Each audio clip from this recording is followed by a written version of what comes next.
एक भिकाऱ्याची पोरगी होती, स्मार्ट, गुड लुकिंग, हँडसम, एवढी देखणी दिसायची, पण पोरगी होती भिकाऱ्याची, फुटपाथवर भीक मागायची.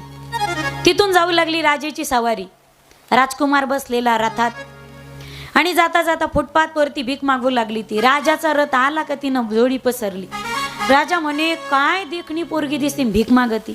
राजा म्हणे, का ग तुला भीक मागायला शोभत का? ती म्हणे, पोरगीच इकडे इकडे इकडे इकडं. ती म्हणे, मी पोरगीच भिकारीची, भीक नाही मागणार तर काय करणार?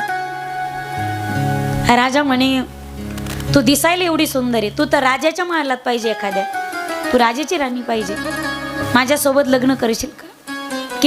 केलं माझ्यासोबत लग्न तर राजमहालामध्ये राणी बनवून ठेवीन तुला.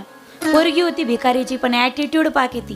ती पोरगी म्हणे, तुला मला मागणी घालायची आणि प्रपोज करायची हिम्मतच कस काय झाली? राजा म्हणा, बाप रे, मिरचीच दिसते म्हणे कोल्हापुरी. ती म्हणे, हरकत नाही, पण माझ्या वडिलांकडे जा आणि मागणी घाला. बापाकडे गेला तो. आता काय करो, दिल गया गदी पितो परी क्या चीज आहे, आडला हरिंग गाढवाची पायदरी. तो गेला तिच्या बापाकडे. तिचा बाप कोण?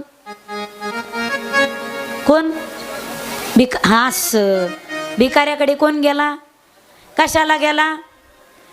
जयचेत राहिले, निट्ट वागणे, पुड्या नाही खाणे, हा, गावात भाना भाना नाही हिंडणे, नाही तर मग तसेच मुंजे राहणे. राजाला बी भिकाऱ्याच्या दारात जावं लागतं. आता तर डेंजरी पहा तुम्ही. पुरीचे बाप रुबाबातच आहेत.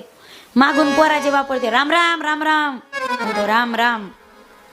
यंदा तर म्हणतो आणखीन 2 वर्ष करायचंच नाही पोरीचं लग्न. कमी समजू नका तुम्ही. आमच्याकडे लग्न मोडायला आलतं. उद्या लग्न आलं आणि रात्रीतून बाप म्हणे, पैसेच नाहीत अन्नदान करायला. रात्रीतून आला पोरीचा बाप म्हणे, 2 लाख घ्या गपचूप अंधारात, उद्या पंगत घाला. पण लग्न मोडू नका. तो भिकाऱ्याकडे गेला. म्हणे, काका तुमची मुलगी मला आवडली, माझ्यासोबत विवाह लावताल का तिचा? तो म्हणे, हरकत नाही राहू, पण मुलीला विचारावं लागेल.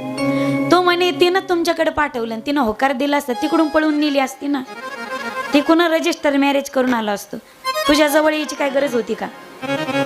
त्या भिकाऱ्याचं अंतकरण फुगलं. कॉलर टाईट झाली. मला का शर्ट होता, कॉलर टाईट झाली, छाती फुगली त्या भिकाऱ्याची. त्याचीच काय, अरे कोणीही बापाची किमान एकच इच्छा असते, उभ्या आयुष्यामध्ये माझ्या मुलीने सगळे निर्णय स्वतः घ्यावेत, पण निदान लग्नाच्या वेळी तरी माझ्या पुरीनं मला डावलू नाही. लग्नाच्या वेळी माझ्या पुरीनं मला डावलू नाही.